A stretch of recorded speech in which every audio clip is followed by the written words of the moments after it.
My best friend is marrying a girl who has cheated on him twice before he proposed, then again after, and now he's asking me to be a groomsman, but I can't just stand by and see him get broken by a girl who smashes everything in her sight. I'm 27M. My buddy, C, 27M, is going to get married to his girlfriend, S, 25F. January 2021 we went on a boys' golf trip. The last night of the trip while at the bar our buddy, we'll call him C, met and eventually brought home a girl we'll call her S. At the time C was 25 and S was 22 or 23. They slept together that night, whole house could hear, and then stayed in touch after we left. Not long after, he told us they're going to try a long-distance relationship, 2-hour plane ride. I didn't think much of it at the time other than from what I had seen, she wouldn't be the type of girl me or any of our close friends would consider for a serious relationship, especially at the cost of it being long distance, but to each their own so we just supported him. Not too long into the relationship they were fighting a lot, she would post him on her Insta then delete him and do all kinds of weird childish stuff. During that time he would speak to us for advice and based on all the information we consistently recommended he end the relationship. It's also important to note that C is one of the nicest, most genuine people I know. He doesn't have a mean bone in his body, and Hess a handsome guy too. At no point in our time growing up together did he ever have a problem with the ladies. So essentially, Hess got ample options available to him. 7 months into their relationship he was DM'd on Instagram by a random girl claiming she had found out her boyfriend was cheating, and the girl he was sleeping with was S. C told us what was going on but once S started making threats about him responding or listening to the girl DMing him, he blocked the girl. I then reached out directly and got all the screenshots and proof. No need to get into details but it was very clear, S was pounding this girl's boyfriend. Despite that clearly being the case, they worked through it and decided to stay together. Around a year later while he was down visiting S, her roommate pulled him aside. C had been going down there and staying for extended periods of time, working from home, buying her nice things and taking her out to nice places. He even bought her a Peloton. So I guess with seeing all these things, S's roommate sat him down while S was at work and told him essentially, hey, I can't just sit here and watch this happen. S has been sleeping with our neighbor for months now, even going on trips to Miami, and you deserve to know considering everything you're doing. I have pictures and any evidence you might want. With that, C left the apartment and called me immediately. You guys were so right, I'm out of here. She's been pounding her neighbor for months. Need to drop her car off at work then I'm heading straight to the airport.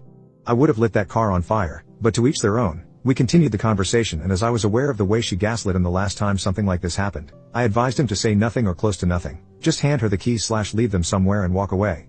As he arrived to her work we hung up. Crickets. He completely stops answering any of our texts or calls. Did I consider the fact that this wench had killed him? Yes I did. But an almost equally sad reality was true. She somehow gaslit him to be okay with it and stay with her. This was to the point where he even called me and our other friend a few days later and lied to us claiming the roommate made it all up, everything's fine, nothing to worry about. What he failed to realize is when he sent us the proof the roommate provided, the neighbor's phone hash was in the screenshots. We called the neighbor. Everything mentioned was true. C didn't answer us once we confirmed that, radio silence for a while after. After that and our entire group of friends pushing him to get out, he completely stopped mentioning her or telling us anything about their relationship. Not sure if he was just sick of it, embarrassed, or what, but that's what he decided to do. Important note, only 3 of us knew about either cheating situation. Everyone else in his life just hated her for her character, and I promise, you would too. She's the type of girl who has a new best friend every other month and when you ask about the old one it's always some form of she's a B. Toxic stuff like that is the reality of who she is. Another important note, the backdrop of C's personal situation throughout this all. His father had cancer when we first went on the trip and it wasn't good.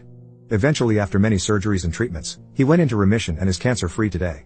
However, before that happened, C's mother was diagnosed with a different, more severe cancer. Unfortunately she did not have the same result, and it brings tears to my eyes writing this that she's no longer with us as of last winter. It was no wonder C is as nice and as good of a person as he is when you met his mother and father. 2 incredibly kind and genuine people, her sweet presence and kind generosity will forever be missed. I mention that because I think it's an important backdrop to this all. During the time they were dating, we all noticed a big difference in him. The C today versus the C we went on the golf trip with is different. It's like the lights are on but nobody's home. He was never the sharpest tool in the shed, but seemingly he's just become spacier and spacier. I don't know all the different ways trauma presents itself, but I know Hess dealt with a lot and I also know Hess never received professional help with it.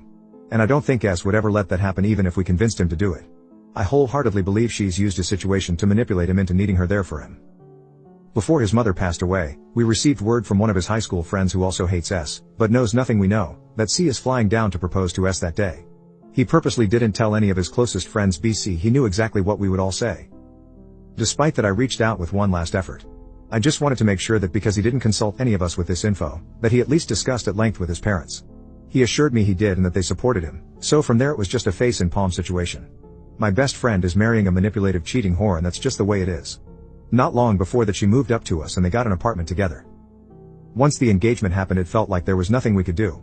At this point S had all of C's friends blocked on all social media. This actually happened a long time prior, when she was still deleting his pics from her page every time they would fight. Guess she didn't want us to see it lol. About 3 months ago she sent me a follow request. I have zero presence on Instagram. Just a blank page that I use for scrolling purposes, haven't posted since high school and everything had been deleted for a while now. This was her remedial attempt at mending the relationship. She absolutely hated me up to this point, and for good reason. I saw through her bullshit and recognized she's a bad person to her core. No morals, no values, just a secular wench who's woefully misguided by the cultures of TikTok and social media as a whole. In different words, I made S and C aware of that realization as well. For obvious reasons, I was not initially asked to be in the wedding. However, around 2 weeks after receiving her follow request, he called and asked me to be a groomsman. Now at this point I hadn't dealt with or heard of any of her BS in around a year. The most recent developments with him were about his mother. Having already accepted that we tried everything we could to stop this, and not wanting to lose a good friend, I accepted. The wedding is down where she's from. So it's basically a destination wedding and they were kind enough to plan it on New Year's Eve. That's right, not night, but the night before. So now everyone is lucky enough to pay night travel prices all while probably having nothing to do on Nai Lamau. S just really is so considerate of others.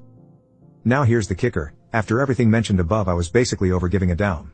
Hess ruining his life, we tried to stop it, but Hess an adult now so it is, were my thoughts.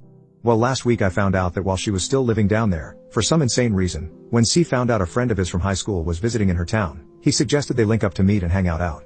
Now do I understand why he would do that when he knows she's a hoe? Absolutely the F not. But it happened nonetheless. And as you probably guessed, they slept together.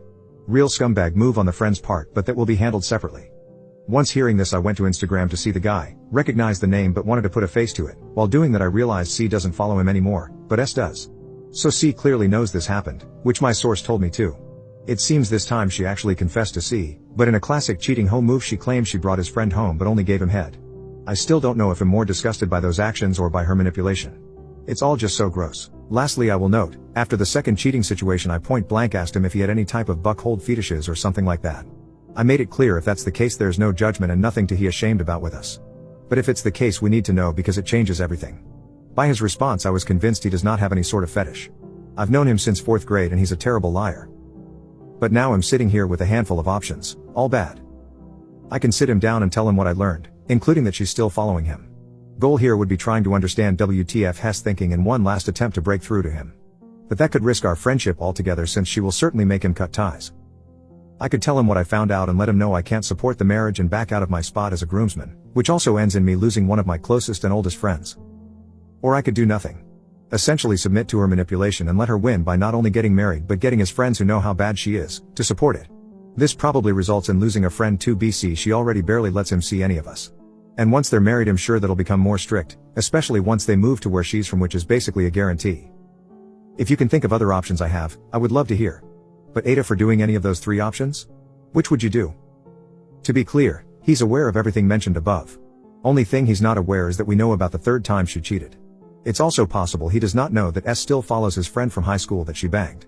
And yes, that's all information I believe he deserves to know.